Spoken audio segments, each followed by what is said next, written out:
is good, YouTube? Quinn Wade Basketball Analysis coming to you on a quick video. I wanted to let you guys know I got some new merchandise available, not just t-shirt anymore. I got different type of t-shirt, different type of shirts and logos that you can purchase on my spread shirt, and also hoodies now.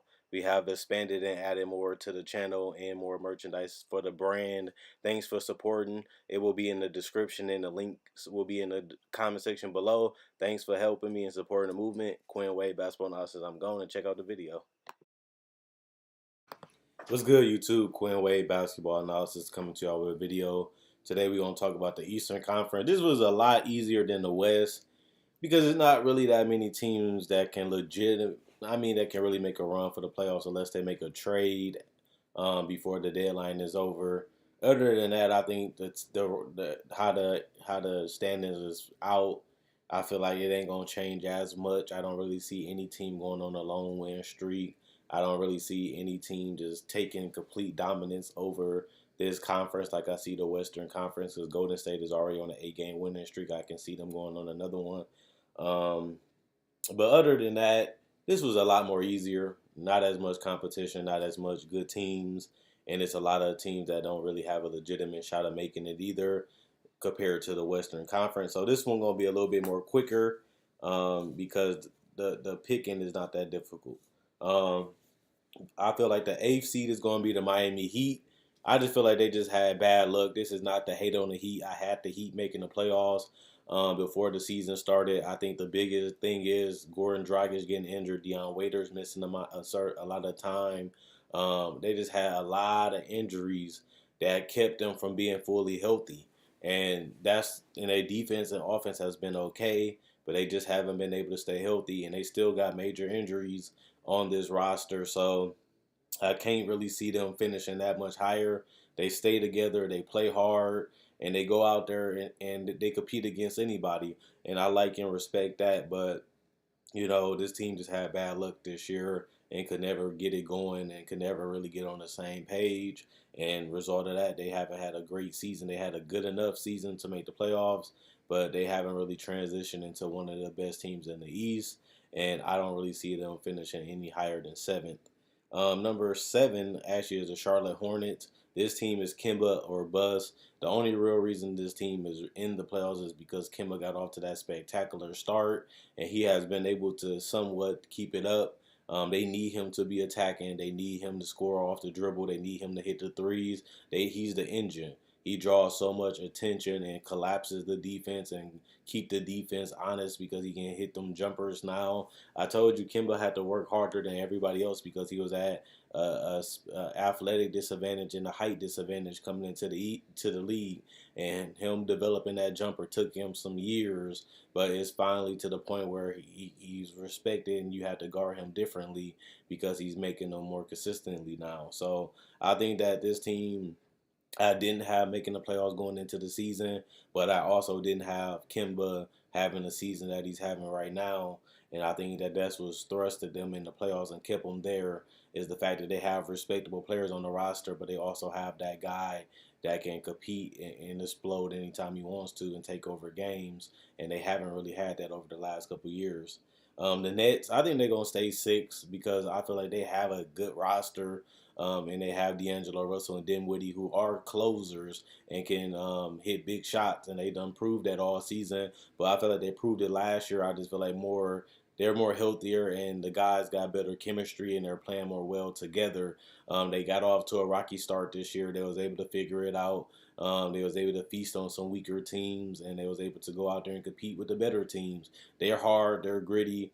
They're fighters, they're warriors, but at the same time, I just don't think they have enough talent to break into that top 5 or even home court advantage. But I think that they have been a big surprise this year. Most people had them out of the playoffs. Most people didn't even respect them. And I feel like they broke that boundary this year. And I think they do keep their playoff spot, but I also think they do finish in the top 6 because they're on a roll. They're getting better. They're getting smarter. They're getting wiser. They're learning each other. They're playing very well with each other. And everybody know their role. And that's another thing. Everybody know what they're supposed to do. Everybody not trying to be better or beat this person, be better than this person, prove this, prove that. Everybody know what they're doing. everybody on the same page, and that's why they're winning games right now.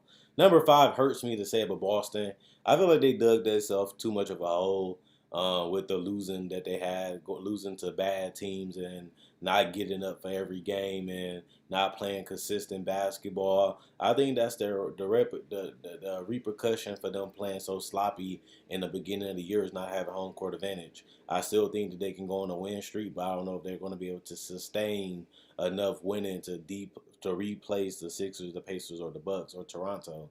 But that's their fault. They had came out and they was lackadaisical. They didn't try hard enough. They didn't put full effort. And some games it seemed like they just didn't care enough, and then they ended up losing in the end because they didn't take it serious. I blame Brad Stevens and everybody. But this team just has been a disappointment. I am a Celtics fan. It hurts me to say this, but I got to keep it real. I can't be biased. I can't be a blind fan. I watch every single game, and they haven't been playing the same. They're getting better lately, but they should have been doing this from the jump, and they haven't. The Philadelphia 76ers, I thought they'd get number three, but they definitely not getting the first or second seed because they lost too much.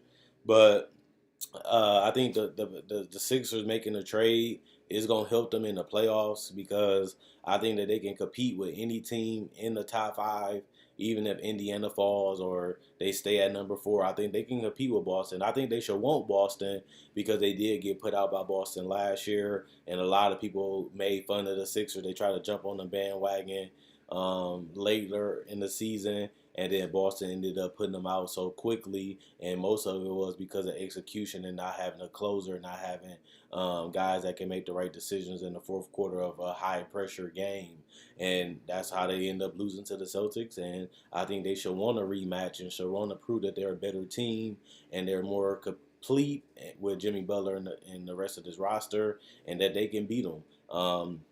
I'm a Celtics fan. I want to see this too to prove that it wasn't just luck or it wasn't just everything went in our way. I just feel like this is going to be a good rematch. Philly will get home court advantage as of right now, but these two teams going to have to meet each other in the second round. But now they're going to meet in the first round, and I think it'd be a series that everybody look forward to, and I really want to see who's going to win it. Number three, Pacers. I think they're gonna stay with home court advantage, and I think they're gonna stay with the third seed.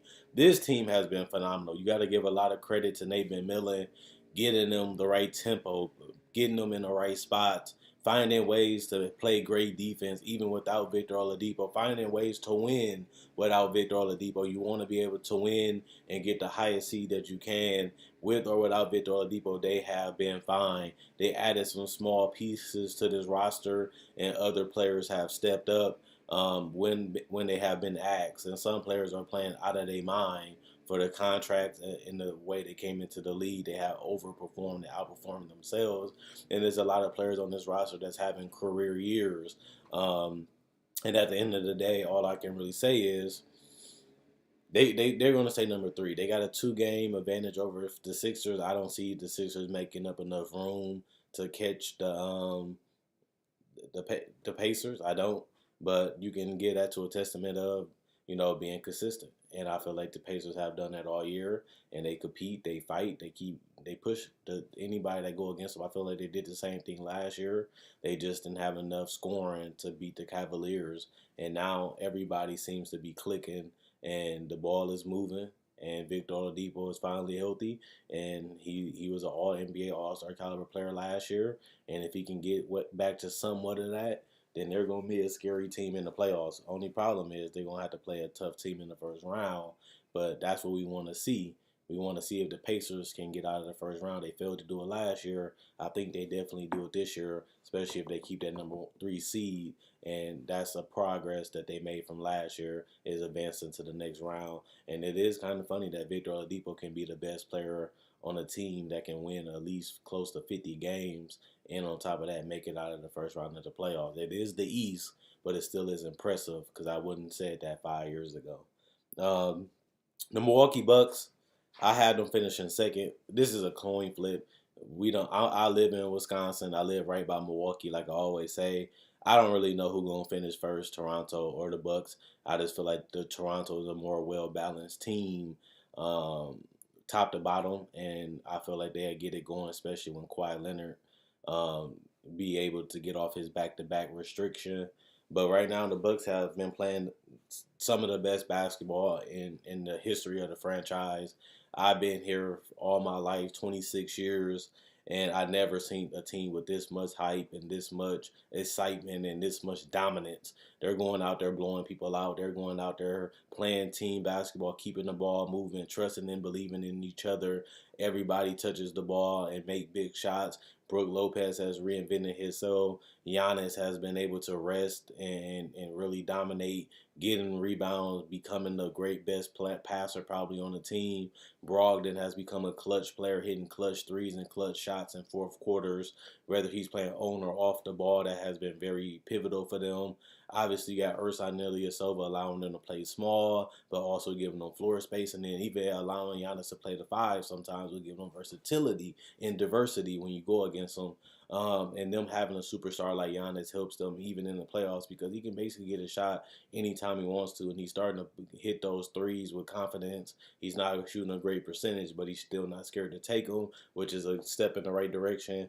And now he has that fadeaway, so he has a shot that he can, if he can't get to the paint by spinning, he can always spin off and hit the fadeaway. And I think that's a great counter to give him more moves that he can use to score points, especially when the game gets slower and they try to wall him off. He got a shot that he can counter them with, but he got to continue to try to take them and make them, and that's the only way he's going to get good at it. But I love the Bucks. I'm happy for them. I love their new arena, but I still think that they might finish second. It's not a guarantee. Like I said, it's a coin flip. We really don't know. They've been damn near neck and neck the whole year. But I'm going to go with Toronto. Like I said, I'm a Kawhi Leonard fan.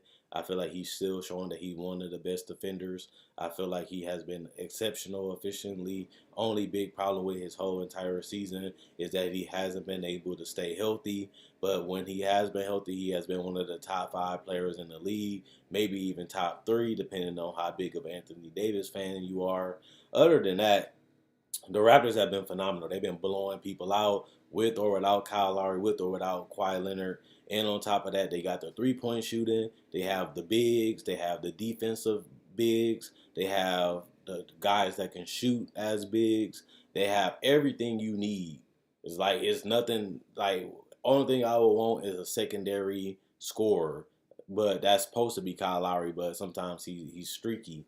Other than that, this team is damn near as perfect as you can with one superstar. If I had to build a team with one superstar, this will be the type of team I will build. Long, athletic, lanky defenders also, guys that can switch and play multiple positions. You have multiple ball handlers like Kyle Lowry, like Kawhi Leonard, but also Fred VanVleet coming off the bench. He can shoot off the dribble. He can create shots. He can make shots as an isolation player. He can make shots off screens. This team is phenomenal. I love watching this team play. They're a fun to watch team. They're a very skilled team, but this team don't have that many weaknesses. And the fact that they can also punish switches with Jonas Valanciunas, because he's the big guy that can post up and he got a soft touch and he can shoot free throws. Same with Serge Ibaka, same with Siakam. So you can't really switch, but if you do switch, they got guys that can create their own shot, and they got guys that can space out the floor. They got guys that can hit spot up threes, and they star players can do that too. And also you have Danny Green and them that can knock down the three. So this team is as good as it's going to get. They're a decent offensive team. They're a great defensive team. They have everything you really need to compete for the number 1 spot, and that's why they're doing it right now. But if I had to pick one team to finish number 1, it will be the Raptors. And especially, like I said, when Kawhi Leonard gets back in February, he's going to be able to play all games, unless he get a major injury or a freakish injury. Other than that, he's going to be able to play back-to-backs in February. I think that makes them even harder to beat. And until this season is over, we really won't know. So let me know what you guys think. Who's going to be number 1? Who your top 8? Do you think I should change? Is I'm sleeping on the team? Is I'm overrating the team? Is a team going to make a trade to pass another team up? Will they stay packed? Will another injury happen to one of these teams and drop them down? Do you think you ready for the playoffs? If this is how it's going to be, the top 8 teams, like, it ain't that much different to me than the original standings. But that's because these been the top best teams in the East. Other than Detroit, who had a good start, but now they starting to come back down to earth, which we knew was possibly going to happen. So let me know what you guys think in the comment section below. Check out my website, analysisplayground.com. Link will be in the description in the comment section below. Check out my Facebook page, analysisplayground.com. Link will be in the description in the comment section below. Thanks for liking on Facebook. Continue to like on Facebook. Also, check out my Spreadshirt. That will be in the comment section in the description below.